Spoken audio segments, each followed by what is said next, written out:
Good morning to you. 24 minutes. We're counting down now until the end of this show this morning. It's Friday morning, the last Friday in the month of May, 2021.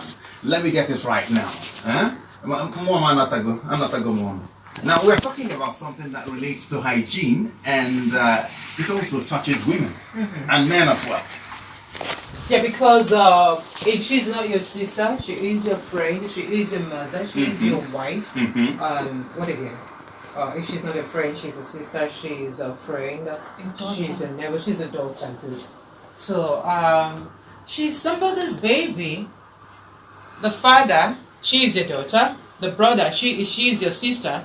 The mother, she's your daughter too, and she's your friend, a neighbor. And so you will want to do everything or anything to make sure that she has a healthy living.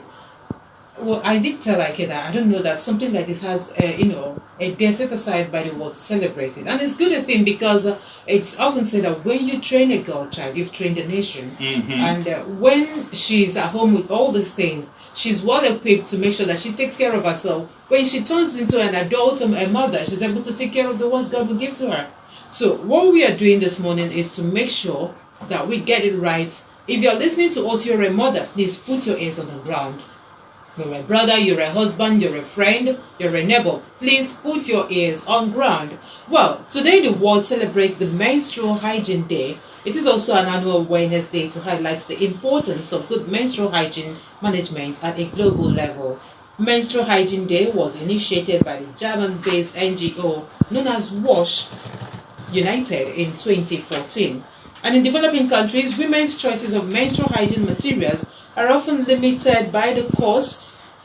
Some even, don't even have anything to hold themselves with, availability and social norms. And today on Radio Nigeria Call City Express, we will take a look at menstrual hygiene management. It's known as MHM, period poverty and stigma in Nigeria, putting an end to it. And in the studio to do justice to that is Dr. Ifunanya Stella Maris Anyamu from the Media Health Foundation and Heal for Africa Initiative. Dr. Ifunanya, you're welcome. Thank you very much for today.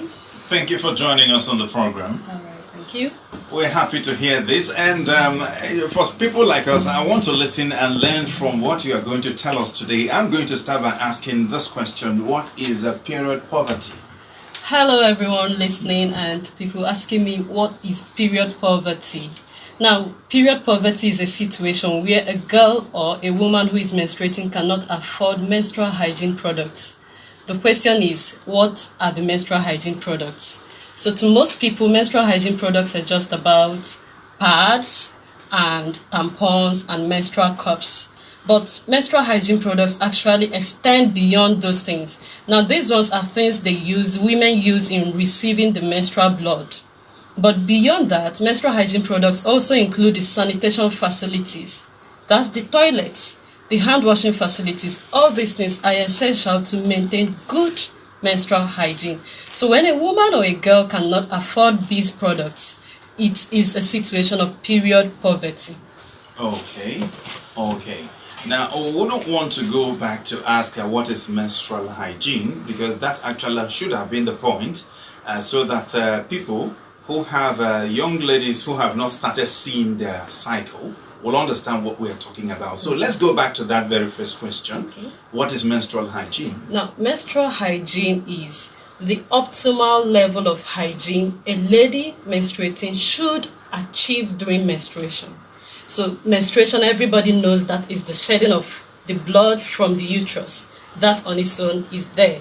Hygiene involves everything, including hand washing, including sanitation, including the proper disposal of those wastes, because after collection of the menstrual blood, it becomes a waste. So the optimal hygiene, optimal handling of all those things are things that make up the menstrual hygiene management. Wow. Now, you talked about pad, tampons, and the menstrual cups. There are some persons I know who are actually in the urban here. They are not comfortable with this. They go to the olden days way of using materials. They could go get their wrappers, or some use their baby's nappies. They cut it into pieces, use it to wash it.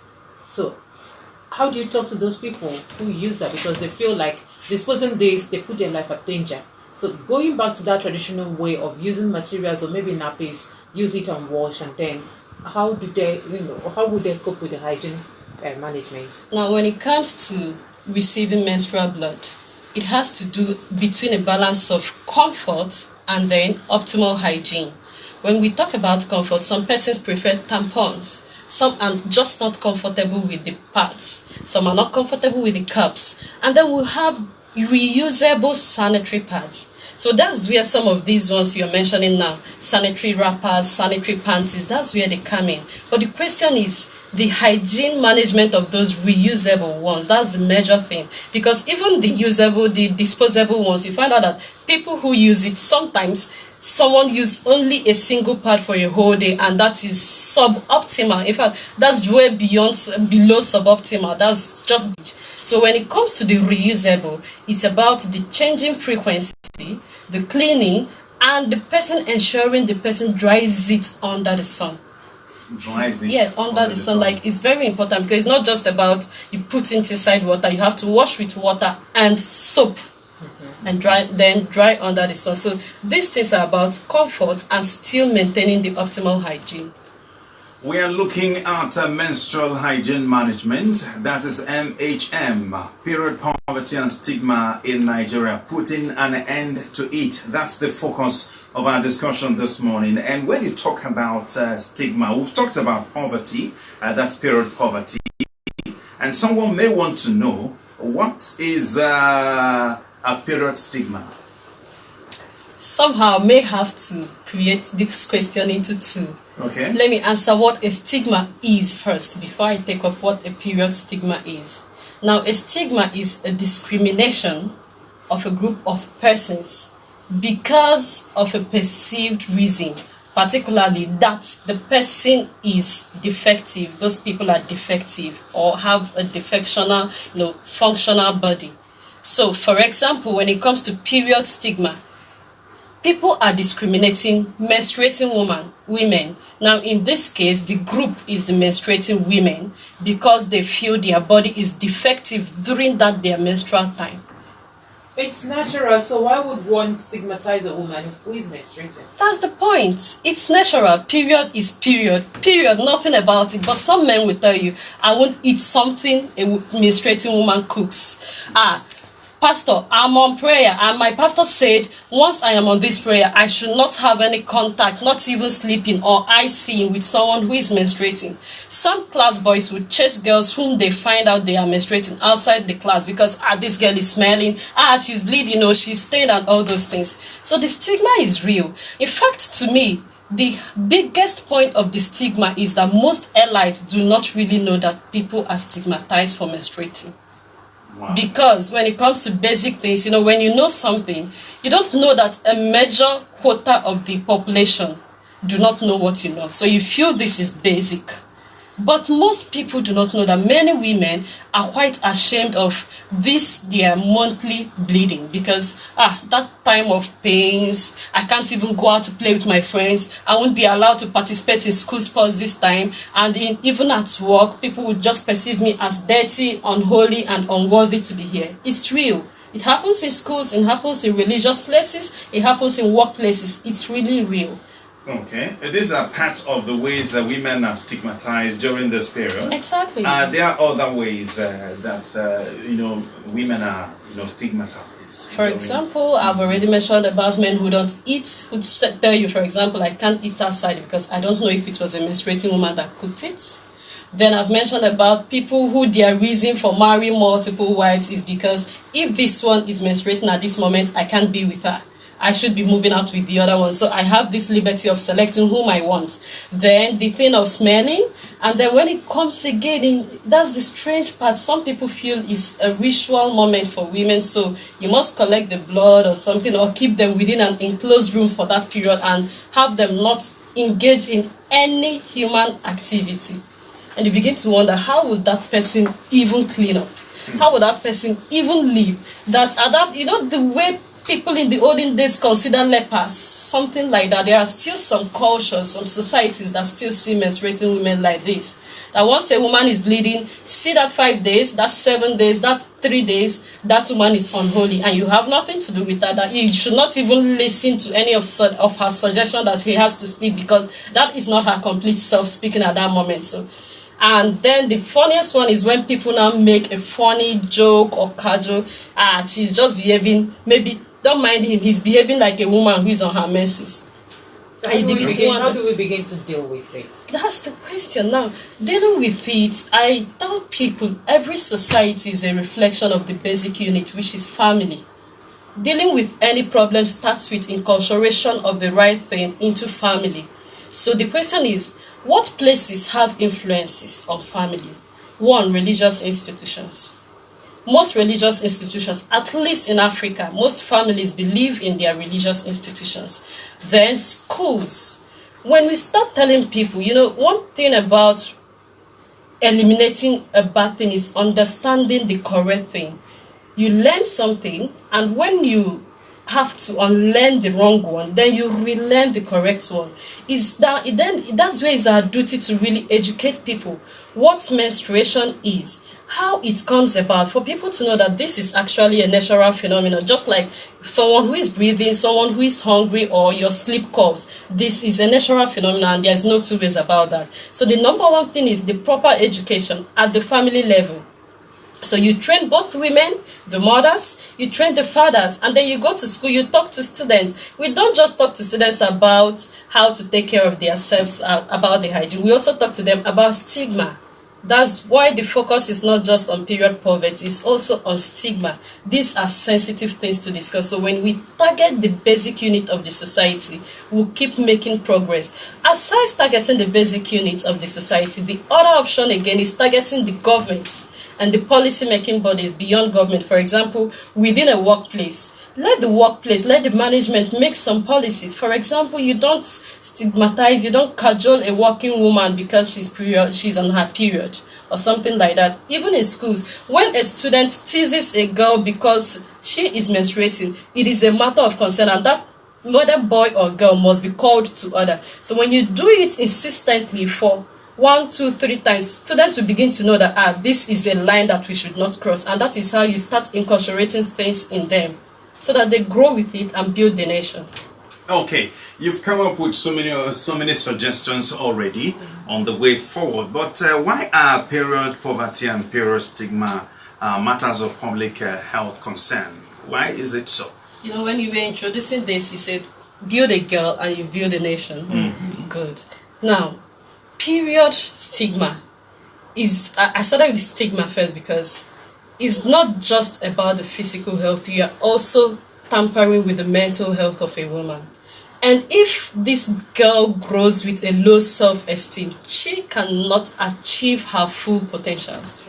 So the person in most situations may be talented, may be the solution to a particular societal problem, but she can't uplift because she feels, once I come up here, I'm scared to do this. I can't do it. People consider me unworthy. I'm a woman and I'm not supposed to be here, because that's what she had already grown with since 12 years, 13 years and the rest. So the self-esteem is there. And aside the matter of self-esteem, mental health, let's talk about the physical health. If a lady does not maintain a proper menstrual hygiene, I mean, this one is straightforward. Everybody knows about that. You just find things coming worse. People get infected just simply because they don't have the products and they don't have the sanitation facilities to take proper care of themselves. So it affects both the physical health and the mental health of the girls menstruating. And when it comes again, now equate it to public. How many women? For example, we call this the group that are menstruating women of reproductive age, that's 15 to 49. Mm-hmm. How many percent of them in the population makes up a particular society? So it tells you that many women are actually at risk if it's not addressed to. And then at the global level, we migrated from Millennium Development Goals to Sustainable Development Goals by the year 2015. And handling things on menstrual hygiene management, that's including the period poverty, period stigma, at least helps about 6 Sustainable Development Goals. 3, 5, 6, 7, 8, and 12 are all attention. All attention. Addressing menstrual hygiene management can help to achieve this sustainable development goals. So it's a public health concern both at local level, at national level, and at the global level. There's something you talked about. I want to take you back a little on the hygiene. Yeah. You make mention of using one pad for a whole day. Yeah. How bad it is, and considering maybe that the girl probably lacks the money, maybe the resources to get more for herself. So what is the duration? What's the normal time for a lady to be on one pad or maybe tampon and not get infected? For a lady to be on one pad, at most 6 hours. Okay. A lady should change 3 to 4 hours in a day when menstruating. So at least 6 hours. At most 6 hours. Let's use at most 6 hours. So the frequency of change is important, and that's where people say, this thing is costly. By the time I change 4 times in a day, and I'll be bleeding for 5 days, so you're talking about changing 20 pads, and the pack of pad contains about 8 normal standard pads, so 8. So if I'm to change 20, that's 3. And how much is pad these days? 400 times 3, 1,200. So the person considers every other thing that requires money, feeding, security, data plan, and every other thing. So these are things calling for money to sustain, and that's where the period poverty becomes a matter of concern. Parents, relatives, and the rest of them. In fact, before I tell parents, I tell the government about this. Part of the things, if you understand business, it's about taxations, and whoever is into business would want to regenerate their revenue and make profits. So if the tax is high on these products, the business owner would increase the tax into the product that he or she is selling. So it starts with removing taxes on menstrual products, subsidizing these things, and making it even available. We can afford as a nation to provide pads at school level as one of the basic things, as you're even providing like pencils, books, and all those things. We can afford to provide pads for students, for menstruating girls in secondary schools. So government should help us remove taxes. At least when we do this, we are certain that the cost will come down. If we can afford to share condoms free, how about sanitary pads? These are doable. So let's do it and see many things change. Period poverty, I think period stigma is more from the basic unit of the society, the family, while period poverty comes from up down. That's where we handle it from. Okay. Well, today is the world actually celebrates the Menstrual Hygiene Day. It's an annual awareness day to highlight the importance of good menstrual hygiene management at the global level, and we are bringing it down to the state level because we are broadcasting from Enugu. That's where we are today to bring the awareness to you. Feel free now to call us on 0806 871 4956. Good morning to you.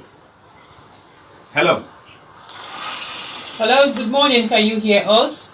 Hello, good morning. My name is I'm calling from Enugu here. I sympathize with women. Why did I say? Being a woman is a big business.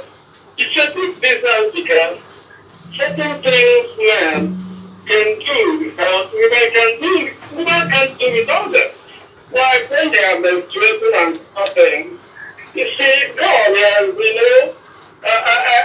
contact them with a lot of, difficulty. But then, what can we say? So what I just say is that, and the rest of the network, Ike, can you drop and call back so that we can hear you very well? But I think what you are saying is more of why we have to help in training the girl child and to provide all the necessary things they may need. We have you. Hello. Hello, good morning.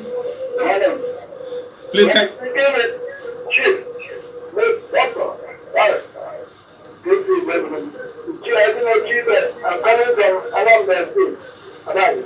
I'm going to achieve it, no. Thank you. Please, I don't want to make a conversation before I record. I want your views on consideration, but I want that young man there that won't compensate for any house.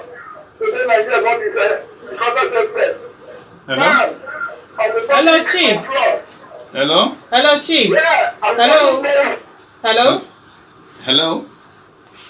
So we lost that call. Please, you can call us back. 0806 871 4956. And 0810 913 9902. Hello.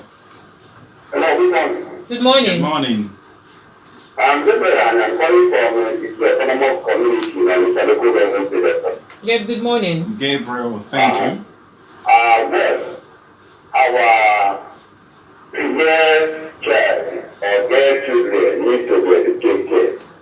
And the health wise, especially when they are at the age of poverty. No, when the menstruation is flowing, some of them are correct, they don't even know. Especially the girl children or girl child in the countryside like where we are in the village. They need to be sensitized. They need to be educated. And parents, especially workers, they should do them good by providing the vehicle for them so that they will not suffer so much when they are going through this process of the menstruation. Thank you and God bless you. Thank you, Gabriel. Gabriel. Let's come back to Dr. Ifunanya Stella Maris Anyango, who is here in the studio with us. Before you just summarize what they said because of time, as a media health professional, how do you help in tackling the current health activities as regards to challenges or diseases that affect women? When you have something, when you have a goal to do, you don't just do it alone. You work with teams. If you must achieve results, you have to recruit people. You collaborate and partner with people. And that's what I do. I have 2 partnering NGOs who I am currently representing here. And what we do is to communicate, to sensitize, to get into the community, educate people about, look what menstruation is. This is natural and you don't have to be anxious about it. You don't have to stigmatize girls for menstruating. So I partner with Heal for Africa initiative and I partner with Media Health Foundation. Okay. What else? Now, considering what callers have said so far, Yes. what would you tell them? Some talked about how important it is to help the girl child, Then going to the hinterlands, the villages, where the girl child, they are not even aware of this period. That's then what mothers should do for them. Now that's where supporting whoever is doing this comes into play. Going down to villages. In fact, we came in here today because we needed the world to hear our voice more. We've been doing this for 5 years.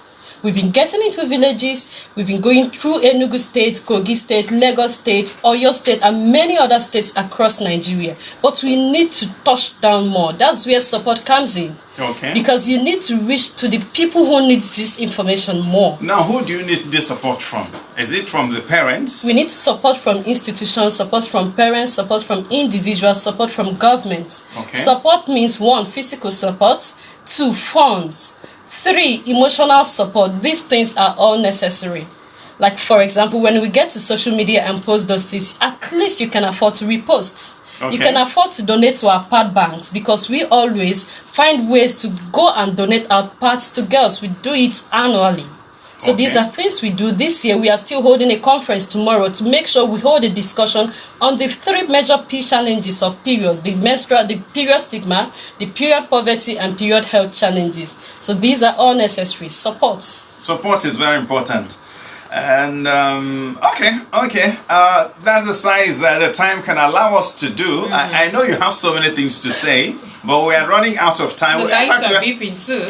We're actually out of time. What can we do other than to say a big thank you? There should be a revisit. There should be a revisit. I would be glad to do that. Because for men like us, most people that are calling are men. And if you've listened very well, I ask the most questions here. True. Do you understand? Yeah, No, me. Oh, no, you don't even need to quarrel. I had to let you do that so that you learn more. Okay. I'm already into the business, so I had to let you do that. Okay. Thank you, Dr. Ifunanya Stella Maris Ayango. Yes, from Media Health Foundation. From Media Health Foundation and Heal for Africa Initiative. Thank you so much for coming. Thank you for welcoming me here today. It's nice hearing from you. Well, we looked at menstrual hygiene management, period poverty, and stigma in Nigeria, putting an end to it. That's our focus today, and we have the pleasure of hosting Dr. Ifunanya Stella Maris Anyango on the show today. We hope that when we call you again, you will come. I'll be glad to. My pleasure. Okay. Thanks. Okay, the crew has been Okonkwo, who is the producer, ICT Adeze Mwoko, the supervisor, GM Co City FM, Joy Obitulasa, and executive director, zonal director, the zonal director, Pastor Emmanuel Inebedium. Until we do this again on Monday morning, when Lillian and Kenodigwa will be here. My name is Ike Chuku Ede, and Ucheneze is my name. Have a blissful weekend. See you on Monday. Good morning. Good morning and bye for now. Sorry, Sorry. No. Huh? Don't mind them. Don't mind them. That's good. Okay. Don't you have a nice station?